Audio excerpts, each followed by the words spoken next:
shake it, baby.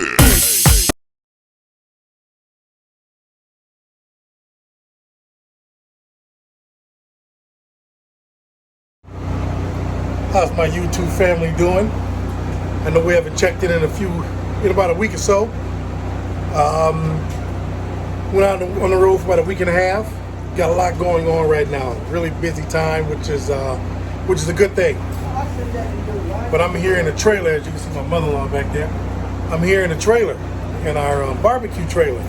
Those of you who know, we have a small catering company slash pop-up barbecue company. This is actually our trailer that we're in, and we're doing an event at a paintball location. So just wanted to kind of share this with you guys just really quickly. We just got done with a big rush and getting ready to get hammered again, which is a good thing because that means people like the barbecue. So you all know and can see why I do that barbecue crawl, because I'm doing research and development when I'm out eating barbecue on the road. So yeah, research and development. Was that research? RAD? I know it's an acronym for it. But we'll later on this video we'll talk about some of the numbers we did the last week and a half. On the last round, I did a quick triangle and out in return. So stand by and we'll get back to that. But just wanted to share this with you inside the trailer, what we do when we're not driving trucks. Talk to you soon. Good morning, family. How's everybody doing? So I thought I'd just, take a little time. I'm actually in my pickup truck. The earlier clip you saw was me and some of my family in my concession trailer. We had a big event yesterday at a paintball facility called Blast Camp in Hobart, Indiana. And we're always invited there. It's a great turnout. The folks there love the barbecue, and this is just a great opportunity to share our product and kind of get some real time critique of it. And it always goes well. The thing that flies off the hook or off the shelves is the brisket.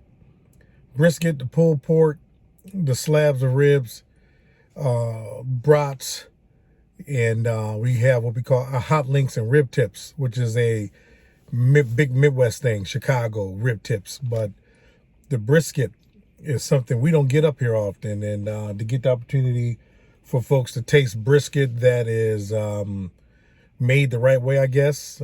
I try to do it that way, Texas style, with a little twist to it. Cooked, 8 to 12 hours, fat rendered down, and tender, nice pull on it. So that flies off the hook. I think we had 3 briskets. We served them in a form of a sandwich, brisket sandwich, and man, it was unbelievable. So just wanted to share that with you, man. That was yesterday. That was the clip you saw earlier. Great time. So, hey, let's talk some trucking. I went out I actually came home. Today it's Monday the 25th. I came back last Tuesday. Can't remember the date. But last Tuesday, just under a week ago. And I did a quick turnaround, quick triangle. I actually left here, Chicago, a week prior, went out to Janesville, which is where I delivered a load that Monday morning. I want to say that was the 11th. I think the 11th of October. And went to Milwaukee, reloaded. Took that load down to Atlanta with 2 stops, Atlanta and Marietta, Georgia. Reloaded that night. That was a Wednesday night. Reloaded with a FedEx load that delivered the very next morning. So I picked it up about 11:30 on a Wednesday night, delivered it at 10 o'clock that next morning in Columbus, Ohio. And then shut down for that night because I was out of hours. And the very next morning, that Thursday morning, picked up a load. That Friday morning, picked up a load and took that up to, where did we go? Went to Green Bay, but I delivered it that Monday, so I went home for the weekend. It's a great trip. I went home the weekend prior, came home for the weekend, delivered that Monday in Green Bay, Wisconsin, reloaded 5 I think, 20 minutes from there, in De Pere, Wisconsin, which is just a suburb of Green Bay, and took that load over to, where did it go? To Bluffton, Indiana, which is about 30 miles south of Fort Wayne, Indiana. Delivered that, and then I came back home. It was about a 2.5-hour deadhead. So, and I've been home ever since. So, just kind of went out to, to get some loads moved. Just because that's why we do what we do. Just to deliver some freight, make some revenue. A lot going on with our bus company. So I'm trying to, work my way back into the area just to be able to take care of things, with the buses, some maintenance, stuff like that. And so my drivers can see me. And sometimes you got to just, be visible so things will stay running optimal. Not to put a thumb on anybody, but just to, to be visible and make sure everything is running properly. That's all. We got good drivers. So I love that about what we do, Celebrity Charter Services. I don't know if anyone ever knew the name of our company, but yeah, Celebrity Charter Services is the name of our bus company. So that's going well. But I know you guys wanted to see some numbers. So I wrote it down in my trusty notebook here, with the numbers here. And I'm going to just go through a couple of them. So the week that I went out, the first load I picked up which was Q Day, Wisconsin. It was basically Milwaukee, by the Milwaukee airport. And took that load from there at a two-stopper, like I mentioned, going to Atlanta and Marietta, Georgia. Picked it up. I left Q Day, Milwaukee, Wisconsin, about 2:30 that afternoon.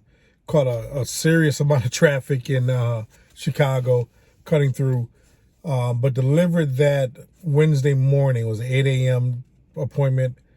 I got there the night before, shut down at the facility, and delivered it that early morning. I think that it was empty. I was empty by 7:30 that morning, and then I took the second stop in Marietta, and I was empty probably about 11:30 that morning, and then shot down to my next stop. But that load paid us. That was a line haul of $27.50. Fuel surcharge was $300, and I got an unloading fee attached with that, or payment of $100. So that one was a total gross of $31.50. The mileage on that one per mile was $3.96 per mile, and after expenses, or after Landstar's percentage, it paid $2.74 per mile to the truck. So that wasn't bad, in my opinion. That was on 796 miles. So 796 at a gross of $31.50. It wasn't bad, in my opinion. The next load we ran was a pickup out of Atlanta, Georgia. It's a FedEx load. That load went up to Columbus, Ohio. It was a 535-mile run with a line haul of $23.75 and 39 cents. Fuel surcharge of $267.15 for a total of $26.37.54.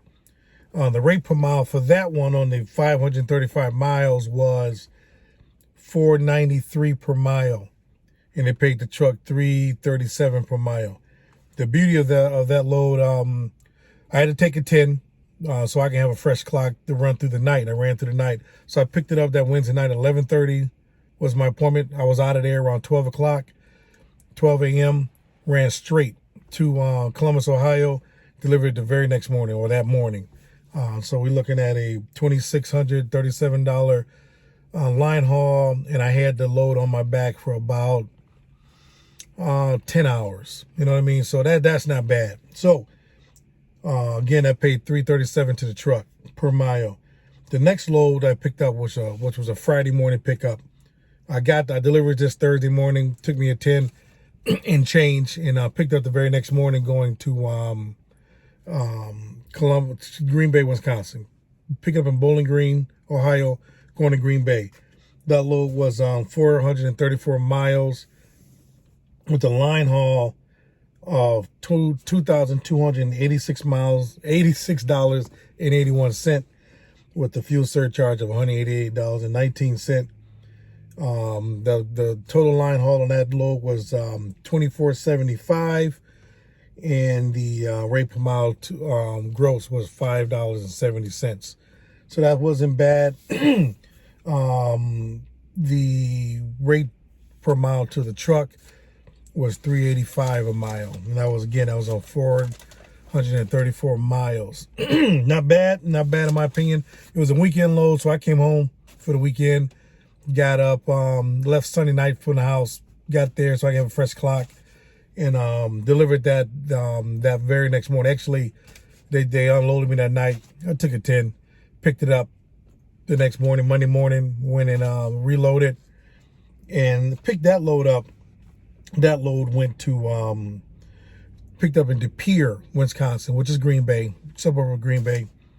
I love low deadheads if I can.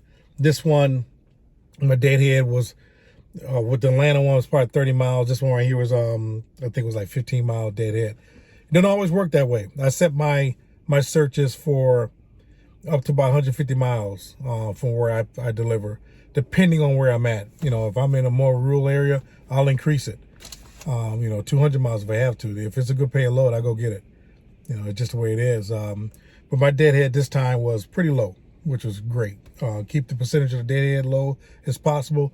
That's less fuel burned, and that's more revenue to the truck. So this load was 367 miles, and line haul was $19.35 with a fuel surcharge of $165, total of $2,100 line haul.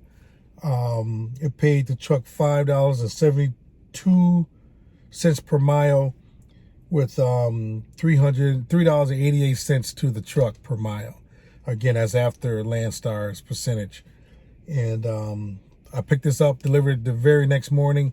I was there that night, got me a fresh clock, delivered that next morning, had a 8 o'clock appointment, 10:30 appointment the next morning. Took a little bit for them to get me unloaded, got out of there by 12:30, and I went home. So we're looking at leave the house on Monday, of October 11th. Yeah, sounds right, October 11th. I actually left that day, October 10th, and went a week. Came home for the weekend, was back home Tuesday. The truck grossed $10,362. Excuse me, let me do that again. I can't talk today. Grossed $10,362.54. That was on 2,132 miles. So again, I know you hear BCOs say they don't chase miles, they chase revenue. In doing that, you get less. You're not worried about how many miles you're running. You're not trying to get 3,000 miles unless you're going to get compensated well for those 3,000 miles.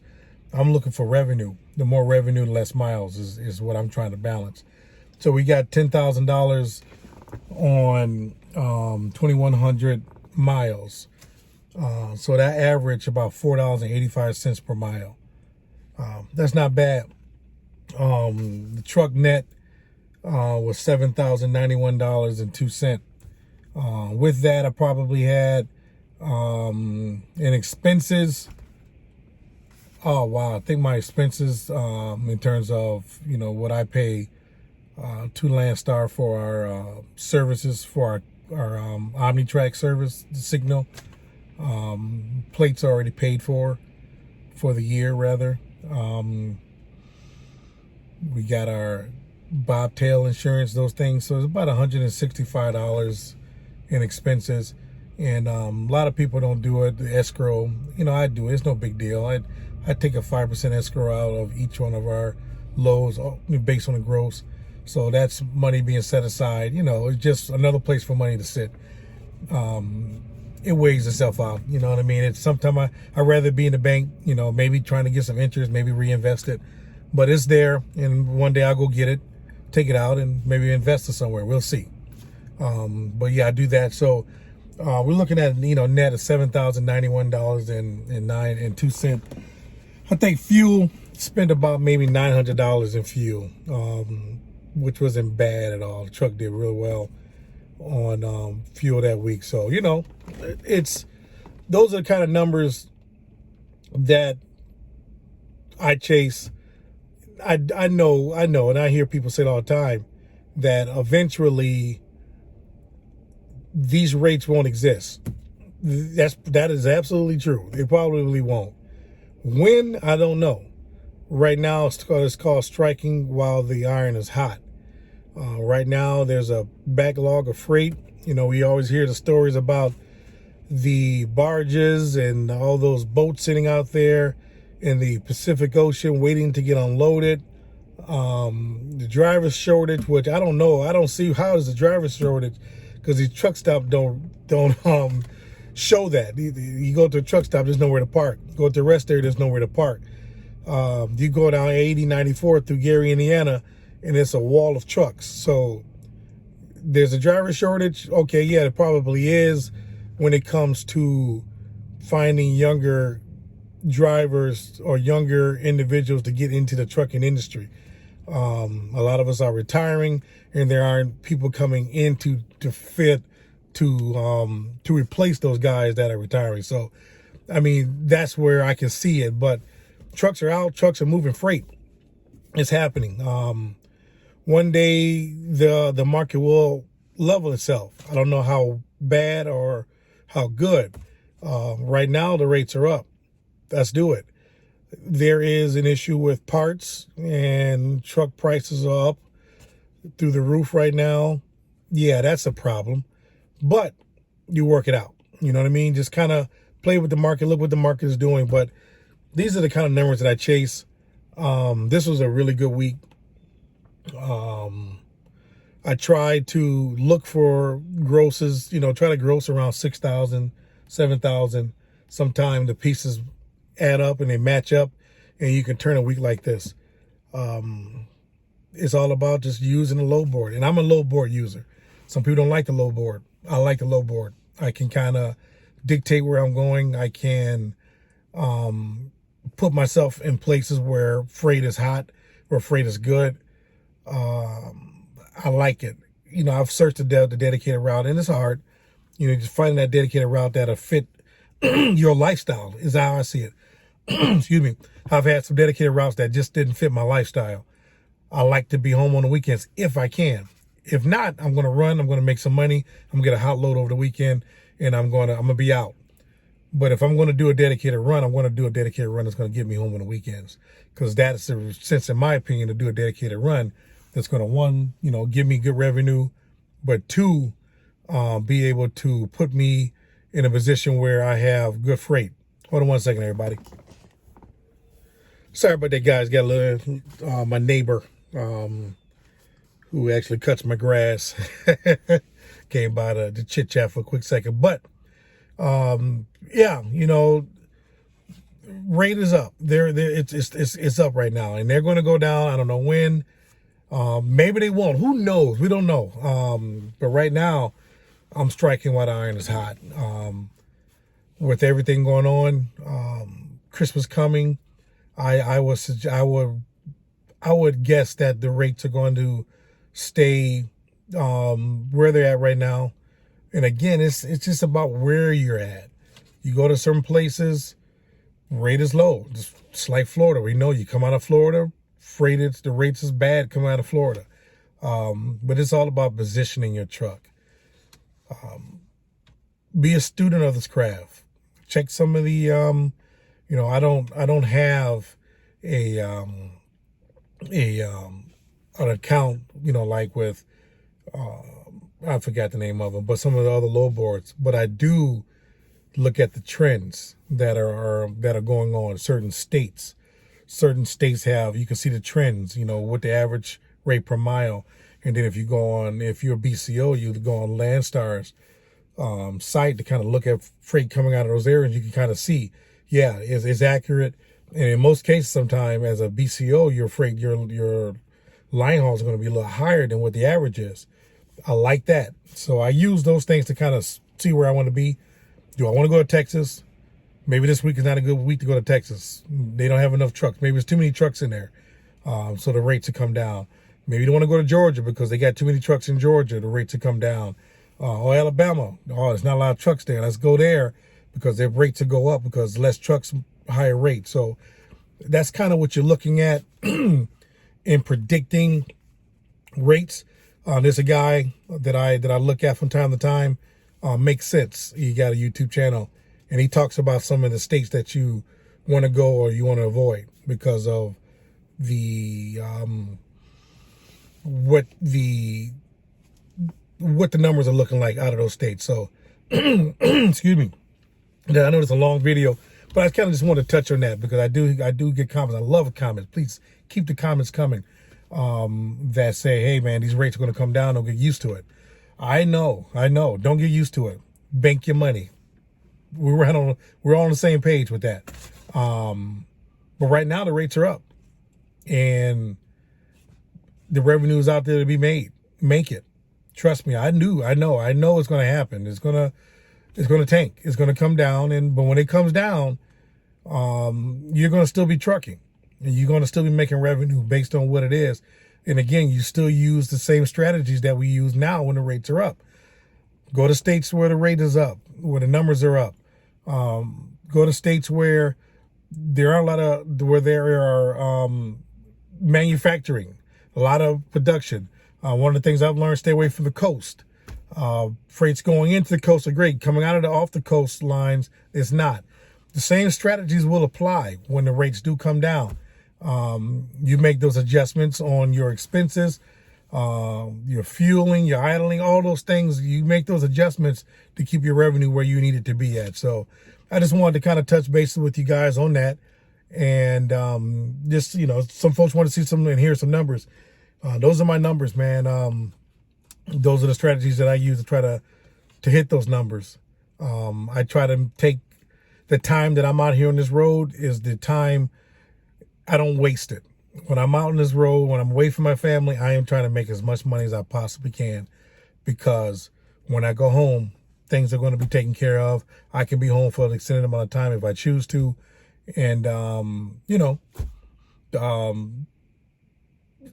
what I'm trying to say, make my strategy for when I do go back out there to make more money. So just want to share that with you guys. Please like and subscribe and comment.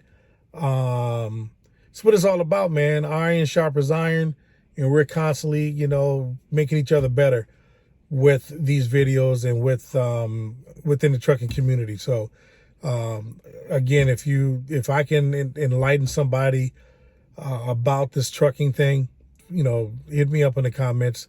I'll give you my email and we'll talk on the phone or whatever it is. I'm not saying ever that I know everything. I don't.